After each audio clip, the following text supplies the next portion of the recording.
మేము అధిష్టానాన్ని కానివ్వండి ఇంకా వేరే ఏది కానివ్వండి మేము రిక్వెస్ట్ చేసి అడుగుతున్నాం.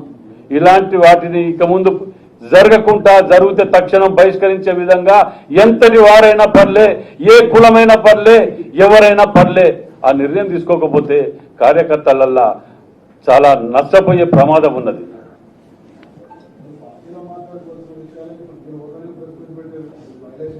ఇది మేము మాట్లాడే దేనికి అధిష్టానాన్ని కూడా చెప్తున్నాం. మేము దీని మీద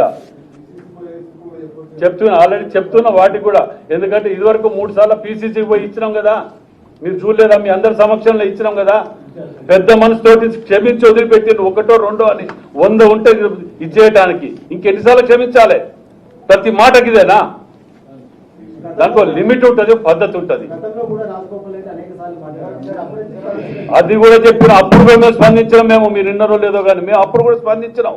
మేము వ్యతిరేకంగా రోడ్డు మీద కూర్చొని మాట్లాడినాం. అక్కడ మునుగోడు బై ఎలక్షన్లో కూడా వెళ్ళి పెట్టుకొని వచ్చిన వాడ ఇట్లాంటి వాళ్ళని ఉంచొద్దని ఎవరే కానీ.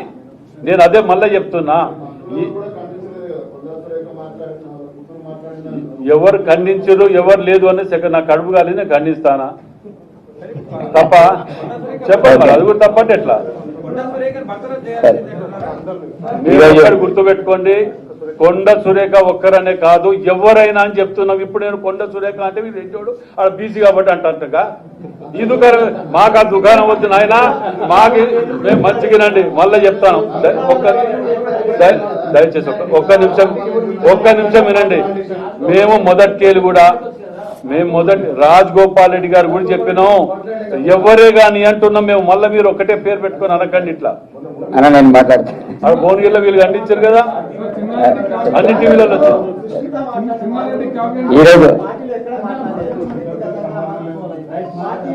చూడమ్మా, మేము చెప్పేది సురేఖ గారు బాధ్యత తీసుకోవాలి.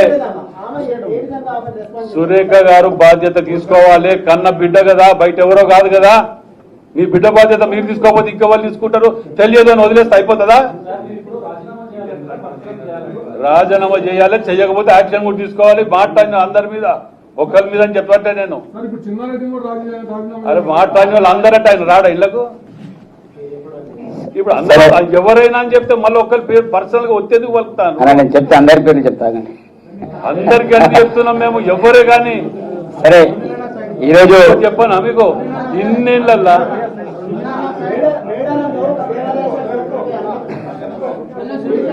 ఈరోజు మీడియా మిత్రులకు అందరికీ కూడా నమస్తే. మేము ఇక్కడ వచ్చిన మా విప్ కావచ్చు, అదేవిధంగా మా ఎమ్మెల్యేలు కావచ్చు, ఎమ్మెల్యేస్ కావచ్చు, మేమంతా కూడా ఇక్కడ మాట్లాడే రావడం అనేది జరిగింది. ఏదో ఇండివిజువల్ నిర్ణయాలు కావు.